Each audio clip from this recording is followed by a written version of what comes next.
Hola familia Viva Iglesia, Dios les bendiga. Estamos aquí en nuestro segundo capítulo de nuestra serie No es religión. Y hoy queremos decir, no es religión, es vida plena. Acompáñeme. Seguramente no te suena el nombre de Karl Wallenda. En realidad no sé si lo estoy pronunciando bien. ¿Quién es este personaje? Es un conocido equilibrista que murió en el año 1978 al caerse de la cuerda floja en una exhibición. Wallenda era un gran equilibrista muy famoso, hacía acrobacias muy riesgosas en la cuerda floja, en muchas ocasiones lo hacía sin red de protección, y este año, en el 1978, en una exhibición en San Juan de Puerto Rico, él cae y muere.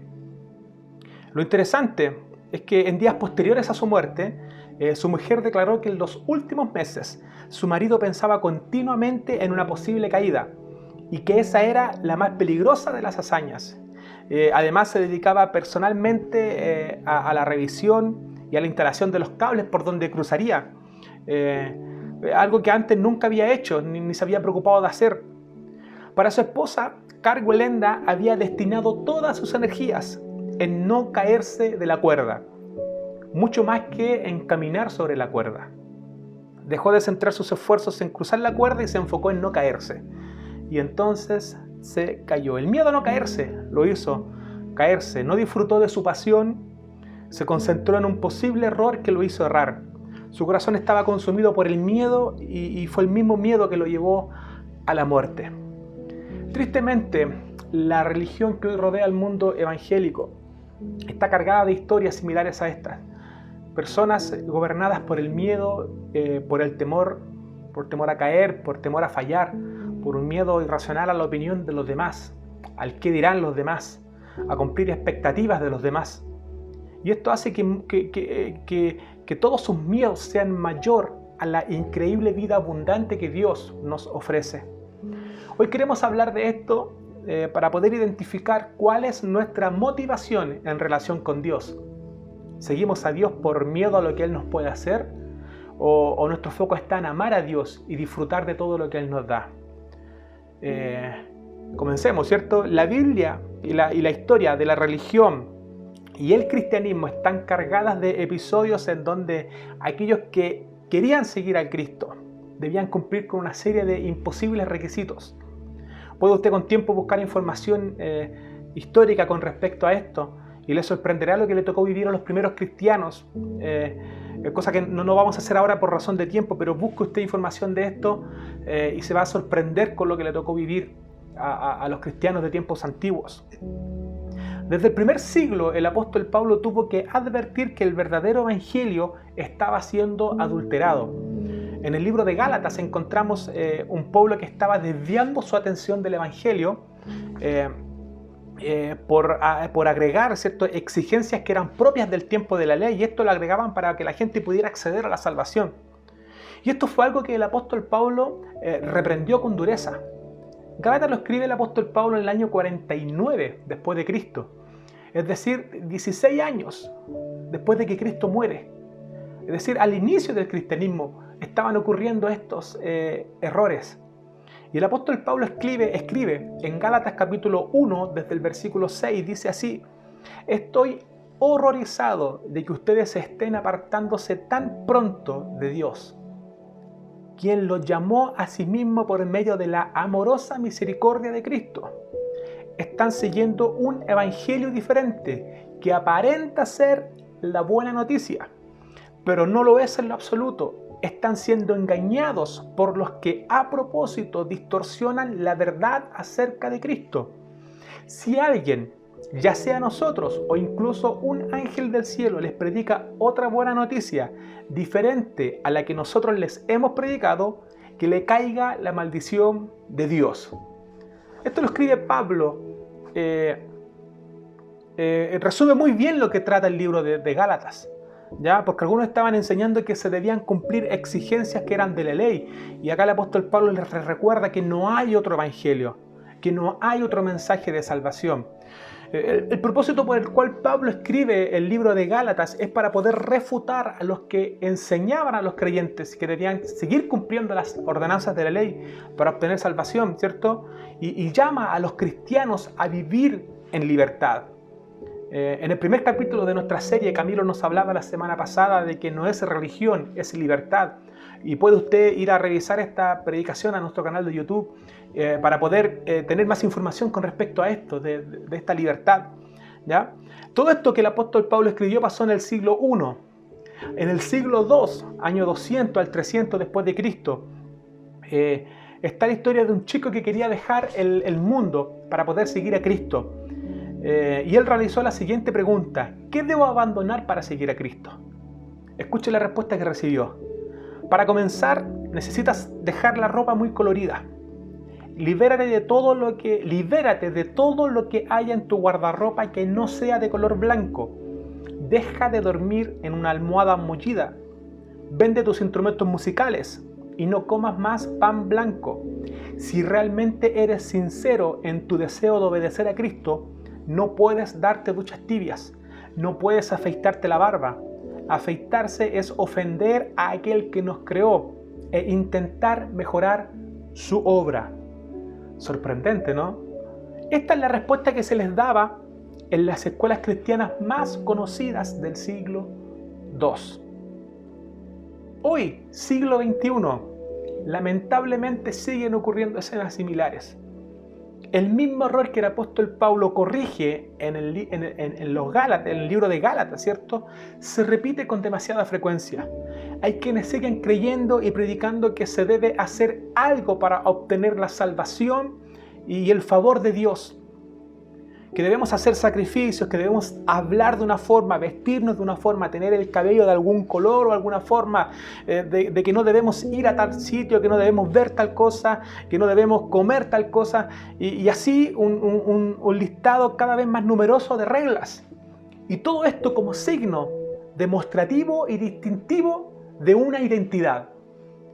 Estas reglas hacen que muchas personas se sientan tan cargadas, tan reprimidas, agobiadas, que no disfrutan ni un instante del maravilloso regalo que Dios nos dio. Están muy lejos de llevar una vida plena por llevar una vida demasiado cargada. Y tristemente es la misma imagen que los no creyentes tienen acerca del pueblo evangélico. Un pueblo de ojos tristes, un pueblo reprimido, atrasado, descuidado, aislado. La iglesia debería ser el lugar donde deberíamos encontrar libertad y experimentar una vida libre, ¿cierto? Es también la iglesia el lugar donde más peligro se corre de perder esta libertad. Escucha esto, amigo y hermano. Tu identidad no debe estar en lo que tú haces por Dios. No son las reglas legalistas las que te darán tu identidad. Es lo que Jesucristo hizo en la cruz, lo que debe marcar tu vida, lo que debe marcar tu corazón y lo que debe marcar tu razón de vivir. No hay otro motivo. No pueden ser tus propios hechos, tus propias acciones los que marcan tu identidad. Es lo que Dios hizo por ti. Si fuera por nuestras obras, por cumplir reglas estrictas, ¿cierto?, estaríamos invalidando lo que Jesucristo hizo en la cruz. El resultado de creer que podemos ayudar, aunque sea en algo muy poco, ¿cierto?, es simplemente gloria humana. Usted por sus propios porque usted por sus propios medios estaría completando la salvación. Y eso, amigo mío, es lo más cercano a una herejía. No podemos hacer nada porque Cristo ya lo hizo todo. Jesucristo nos dio libertad. No podemos volver a vivir como esclavos. No podemos volver a ponernos en las cadenas que Cristo ya rompió. Libertad es más que gritar y alzar las manos en una iglesia. Libertad es saber que eres libre de pecado, que eres libre de decidir qué hacer, dónde ir, qué comer, qué vestir, qué hablar, qué decir. Eres libre. Y volver a esclavitud es anular lo que Jesucristo hizo, la maravillosa gracia de Dios. Y quien no lo entienda así, ¿cierto?, deberá reconsiderar lo que ha aprendido acerca del Evangelio. Cuando descubrimos la libertad que Dios nos da, nuestras vidas cambian, nuestras prioridades cambian y nuestra forma de pensar cambian. En los tiempos de Jesús habían unos fariseos y la actitud de los fariseos era peligrosa. los fariseos solían poner cargas sobre las personas. En el libro de Mateo, en el capítulo 23, en el versículo 4, dice así: aplastan a la gente bajo un peso de exigencias religiosas insoportables y jamás mueven un dedo para aligerar la carga. Jesús sabía cómo era el corazón de los fariseos y los trata de forma muy dura. Él los llama ciegos, hipócritas, sepulcros blanqueados. Jesús fue duro con ellos porque Jesús sabía que ellos eran los que le hacían daño a la gracia, eran los asesinos de la gracia, eran los que perjudicaban lo que Dios había hecho. Y Él los trata con dureza, y estas personas existen desde los inicios de la fe. En cambio, el mensaje de Jesús es diferente. El mensaje de Jesús es este. En Mateo 11, versículo 28 dice: luego Jesús dijo: vengan a mí los que están cargados y llevan cargas pesadas, y yo les daré descanso. Fíjese la diferencia que hay entre el mensaje de un fariseo con el mensaje de Jesús. El fariseo pone carga. Jesús te dice: ven, trae tu carga. Dice: pónganse mi yugo. Déjenme enseñarles, porque yo soy humilde y tierno de corazón, y encontrarán descanso para el alma. Pues mi yugo es fácil de llevar, y la carga que les doy es liviana. Mientras algunos ponen duras exigencias, Jesús vino a decir: echa sobre mí tu carga. Esa carga puede ser pecado, esa carga puede ser una carga de excesivas normas y reglas que tienes que cumplir en la vida. Puede ser opresión, persecución, cargas que tú llevas de dolores, de tristezas, de angustias, de penas, de represión. Jesús hoy te dice: echa sobre mí tu carga y yo te voy a ayudar y te voy a dar descanso. Jesús quiere llevar esa carga pesada, porque Jesús vino a darle libertad a las personas y quiere liberarte de esas cargas. El descanso que Jesús nos promete es un descanso de amor, de sanidad, de paz para con Dios. Obviamente que no es el fin de nuestra labor. Una relación con Dios transforma nuestro agotador trabajo sin sentido en un productivo propósito espiritual. Versículo 30 dice, de Mateo capítulo 18, versículo 30 dice: pues mi yugo es fácil de llevar y la carga que les doy es liviana.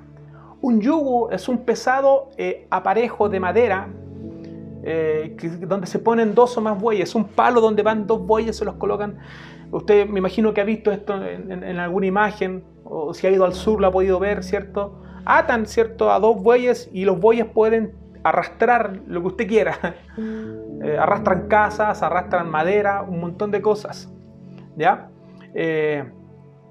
Este yugo, ¿cierto? ¿O qué sentido tiene el yugo fácil? ¿A qué se refiere con yugo fácil? El yugo es una metáfora de los requerimientos del discipulado.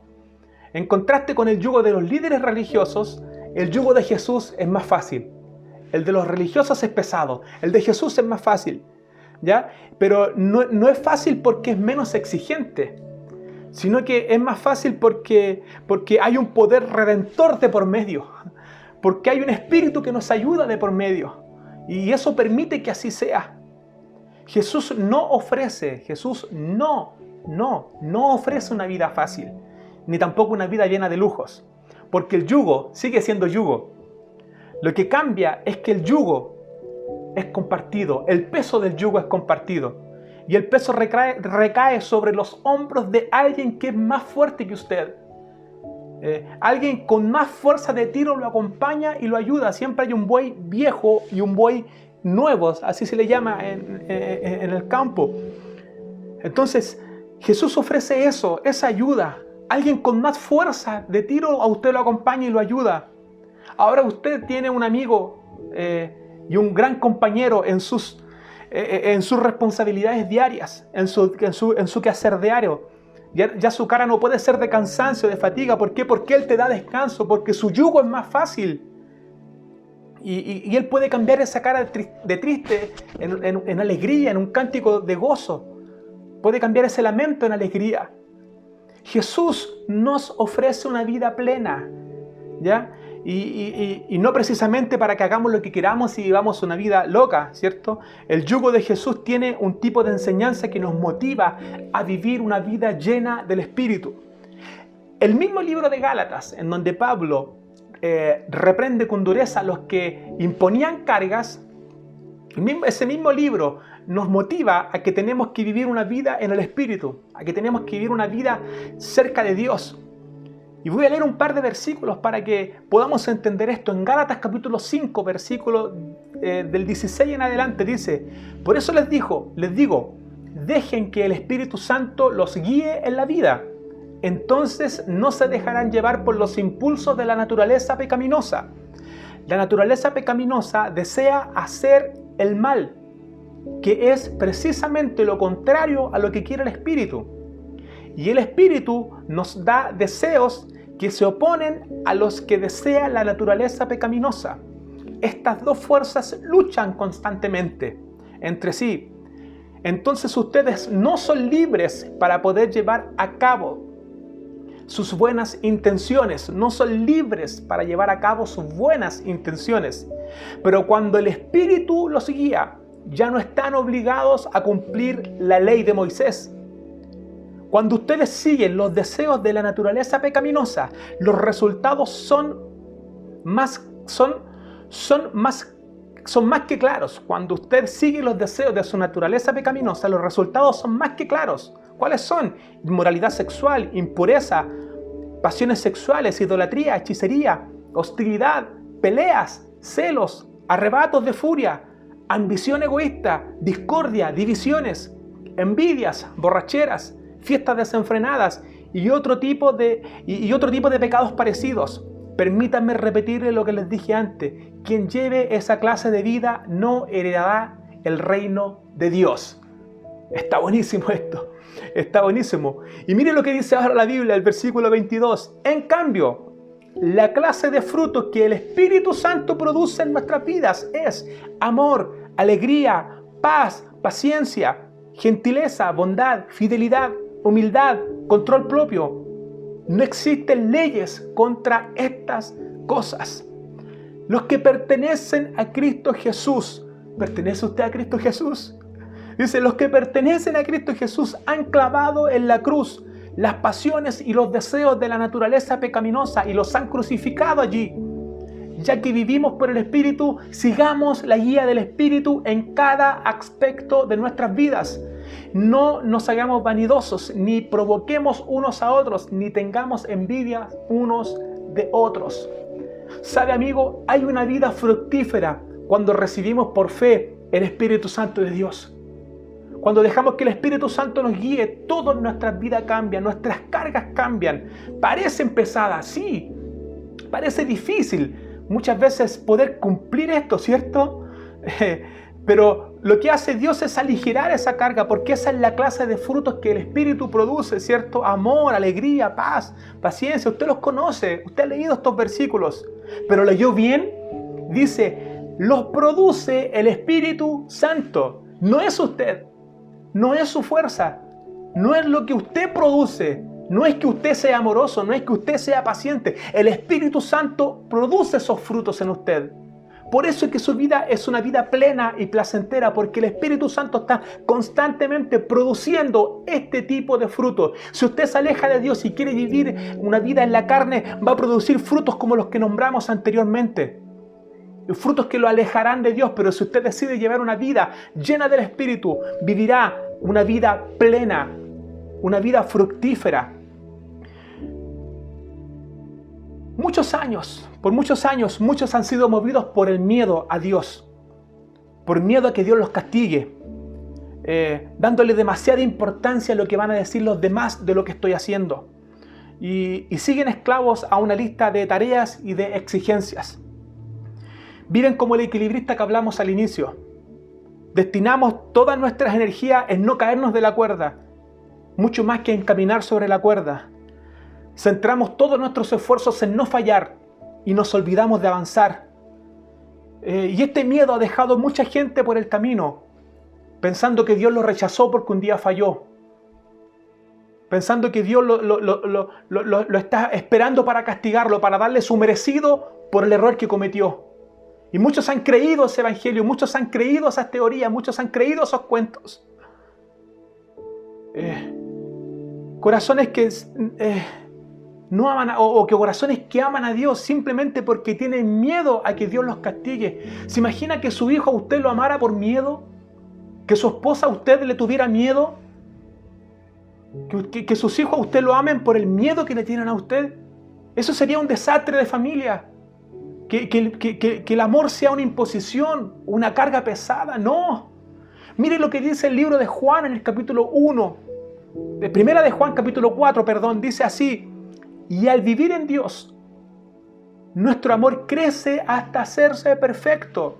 Por lo tanto, no tendremos temor en el día del juicio, sino que podremos estar ante Dios con confianza, porque hemos vivido como Jesús vivió en este mundo. Esa es la clase de amor.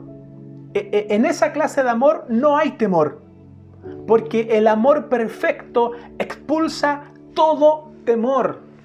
En esa clase de amor no hay temor, no puede haber temor. Cuando tú amas a Dios no puedes tenerle miedo a Dios. Tú amas a Dios porque Él te amó primero. Dice, esa clase de amor no hay temor, porque el amor perfecto expulsa todo temor. Si tenemos miedo si tenemos miedo, es por temor al castigo, y eso muestra que no hemos experimentado el perfecto amor de Dios. Nos amamos unos a otros porque Él nos amó primero. Amigo, ¿cuál es tu motivación con respecto a Dios? ¿Amas a Dios por miedo? ¿Porque te puede castigar? Porque si dejas tal vez de hacer algo, Dios te puede quitar bendiciones, te puede caer un juicio, te puedes enfermar. Amigo, es un mal motivo por seguir a Dios. Tienes que conocer el verdadero amor, tienes que vivir en Dios. Y al vivir en Dios, nuestro amor crece hasta hacerse perfecto. Eso lo leímos recién. Crece hasta hacerse perfecto. Nuestra motivación debe ser el gozo y la alegría de que tenemos un Dios grande que nos ama y que ha hecho todo para que nosotros seamos salvos. Amigos, no es religión, es vida plena. No son cargas pesadas, es carga ligera. No es miedo, es amor. Deja atrás tus miedos y disfruta la vida que Dios te da.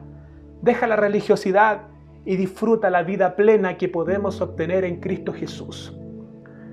Quiero orar por todos ustedes para que esta palabra haga su efecto en nuestros corazones. Señor, oramos en esta noche, Señor, por todos aquellos que han escuchado tu palabra, Señor. Quiero orar, Señor, especialmente por aquellos que están luchando en sus corazones, Señor, con temores, con miedos, con dudas, Señor, con angustia, Señor, y siguen este camino simplemente por miedo, por temor. Y te pido, Señor, por ellos para que tú puedas mostrarles, Señor, este verdadero camino, este verdadero amor, y podamos vivir, Señor, en ti, Señor. Porque cuando vivimos en ti, nuestro amor crece hasta hacerse perfecto. Ayúdanos, Señor, a no seguir una religión más, Señor. No queremos ser un religioso más en la tierra, hay muchos, Señor. Queremos tener una relación real contigo. No amarte por miedo, te amamos, Señor, porque tú nos has amado primero, Señor, y porque hay un amor puro, Señor, y cuando hay amor, el amor echa fuera el temor, Señor. Ayúdanos a poder vivir una vida como tú quieres que la vivamos, Señor. Somos libres para hacer, para decidir, para ir y hacer lo que queramos, pero, Señor, no ocupamos esa libertad para ir, Señor, en los placeres que el mundo ofrece.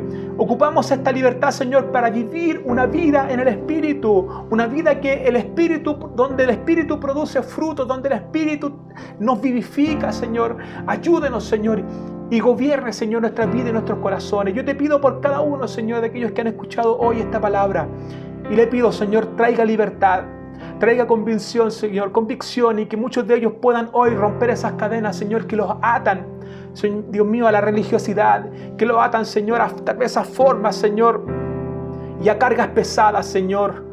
Hoy esta palabra dice: echa sobre mí tu carga, yo te ayudo a llevarla, yo te ayudo en esas cargas pesadas, lo que tú no puedas hacer, yo te ayudo, dice el Señor. Y ayúdanos, Señor, que así sea, Señor, que tú puedas llevar, Señor, todas esas cargas pesadas, todas esas batallas que luchamos, Señor, las podemos vivir contigo, Señor.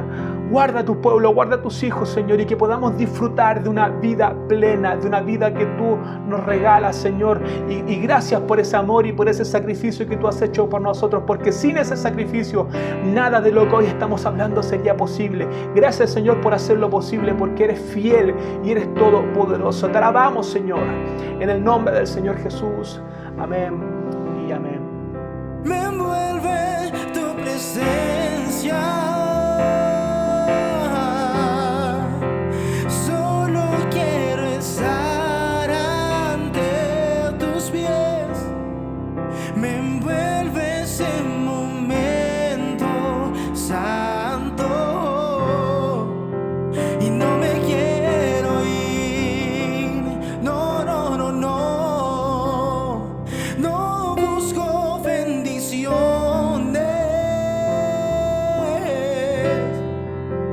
Jesús, no me debes nada a mí, más que lo que puedas tú hacer.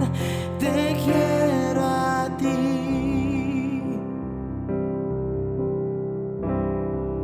Te quiero a ti.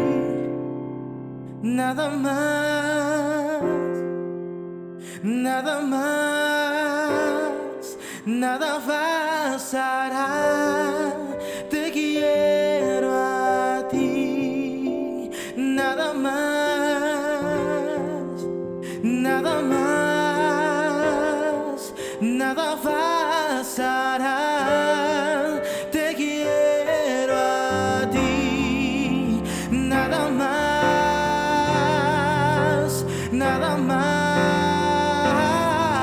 nada bastará. Te quiero a ti. Nada más, nada más, nada bastará. Te quiero a ti. Nada más, oh, nada más, nada bastará. Te quiero a ti. Nada más, oh, nada más, nada bastará.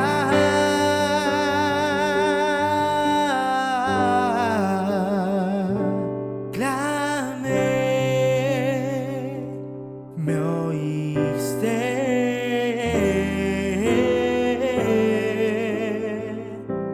me viniste a rescatar. Contigo quiero estar. Cantaré al Señor una vez más. Clamé, me oíste,